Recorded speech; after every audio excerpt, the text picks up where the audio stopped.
Hello, hello, hello, and welcome to another wonderful episode of the Scrumptious Sandwich Show. I am your host, Andrew Brown, and I am here to take y'all on another culinary expedition. If this is your first time checking out the channel, please go watch all our other videos, subscribe to the channel, hit the notification bell so you know when we'll be going live with new episodes weekly.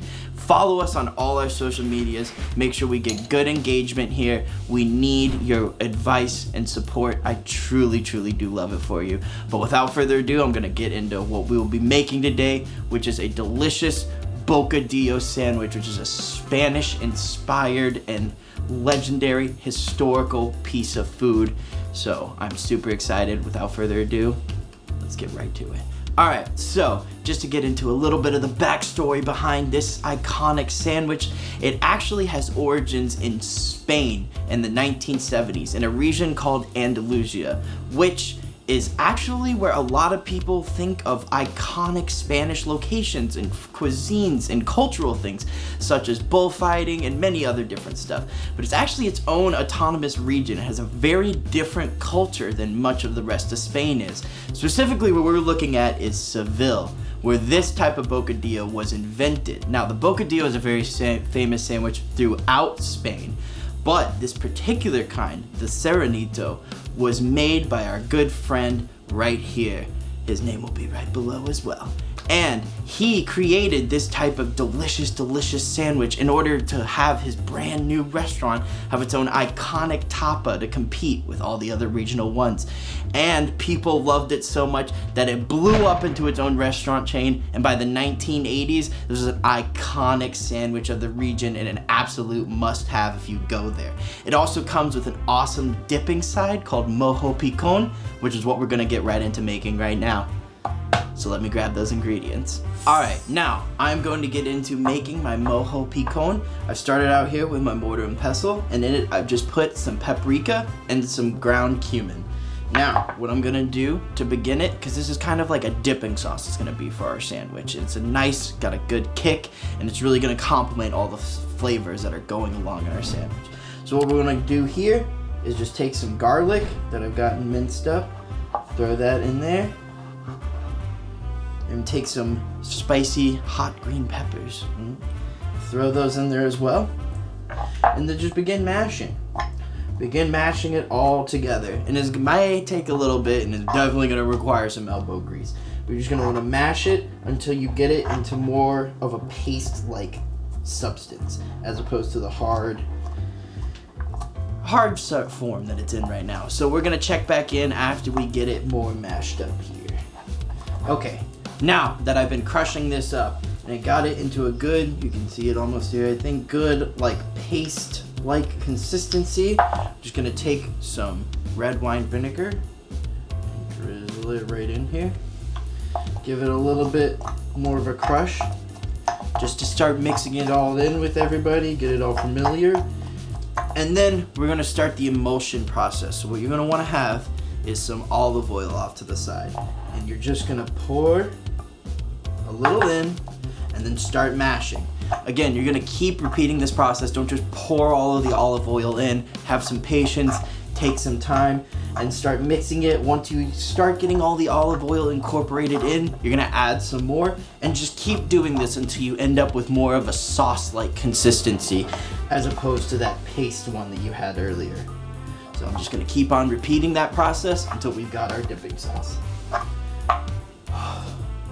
Okay, now after long deliberation and mashing, we've got more of the kind of saucy consistency that we wanna have with our Mojo Picone, and that smells incredible and is gonna be such a great dipping sauce for our sandwich.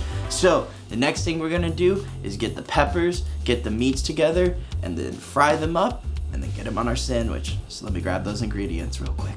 All right, now we have our Mojo Picone already made.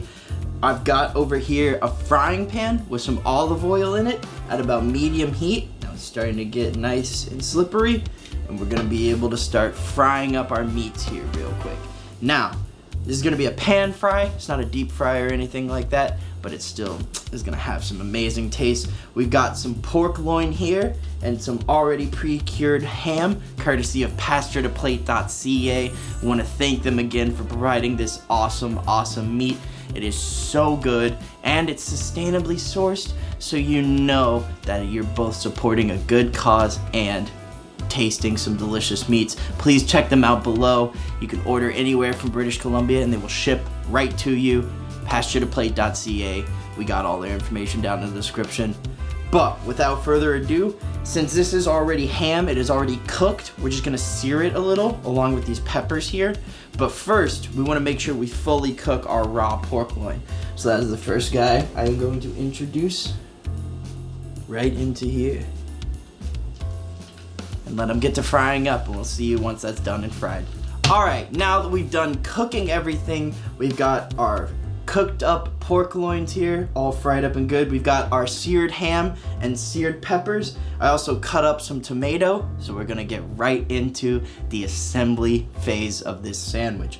What you're gonna wanna do is take a nice healthy baguette, cut it again 3/4 of the way through, take it and do a little bend, get it open, line the bottom with tomato. Good, healthy portions of tomato. Then you're gonna take your ham, lay it right in there. Oh, one thing I learned from this first time I ever actually cooked with pork loin. So I was expecting to have significantly more pork loin, but it cooked down quite a bit, as you can see here. So make sure that you guys know that your pork loin will cook down by a pretty great amount. I learned that today, but also it'll still be delicious. Just throw some of that pork loin right in there, and then take your peppers and top off your sandwich with them. Take it over. You got your knife. Use it to pack some of this stuff down in here. Now, thank you again, Karen, for this amazing whale. Take him, put him right here. This thing is dripping with deliciousness. Look at that. A Bocadillo Serenito. 1 and above. Can't be anything better. Go right into it. And use your Mojo Picone again as a little dipping sauce. I'm gonna take this, put a little sploot right down there, and get right into it.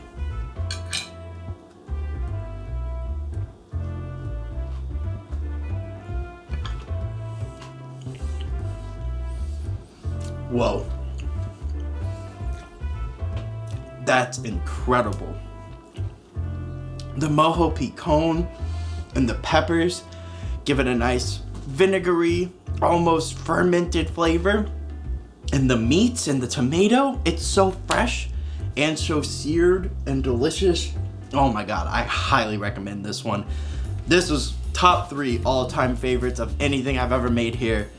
And with that, we conclude another wonderful episode of the Scrumptious Sandwich Show. Thank you all for watching this. Please share this video with all your friends and family and anybody you may know who enjoys cooking, or anyone who just enjoys watching YouTube videos. And please do not forget, subscribe to the channel, hit that notification bell. Thank you again to Pasture to Plate for supporting us for this episode. Check them out. All their info's in the description, as well as the links to all our socials where you can keep updated on the goings on for the rest of this season. But until next time, stay scrumptious, y'all.